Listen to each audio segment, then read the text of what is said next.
রোজার মাসের রাতের বেলায় তোমাদের স্ত্রীদের কাছে যৌন মিলনের জন্য যাওয়া তোমাদের জন্য হালাল করে দেয়া হয়েছে, কারণ তোমাদের নারীরা যেমনি তোমাদের জন্য পোশাক স্বরূপ, ঠিক তোমরাও তাদের জন্য পোশাক সমতুল্য।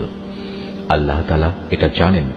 রোজার মাসের রাতের বেলায় স্ত্রী সহবাসের ব্যাপারে তোমরা নানা ধরনের আত্মপ্রতারণার আশ্রয় নিচ্ছিলে, তাই তিনি তোমাদের উপর থেকে কড়াকড়ি শিথিল করে তোমাদের উপর দয়া করলেন এবং তোমাদের মাফ করে দিলেন।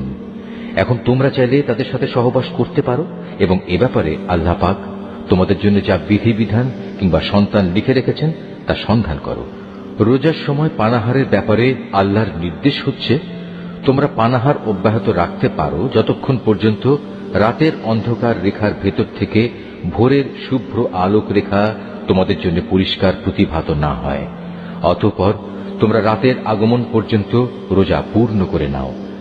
তবে মসজিদে যখন তোমরা ইতিকাফ অবস্থায় থাকবে তখন নারী সম্ভোগ থেকে বিরত থেকো। এই হচ্ছে আল্লাহ তাআলার নির্ধারিত সীমারেখা। অতএব তোমরা কখনো এর কাছেও যেও না। এভাবেই আল্লাহ তাআলা তাঁর যাবতীয় নিদর্শন মানুষদের জন্য বলে দিয়েছেন, যাতে করে তারা এ আলোকে আল্লাহ তাআলাকে ভয় করতে পারে।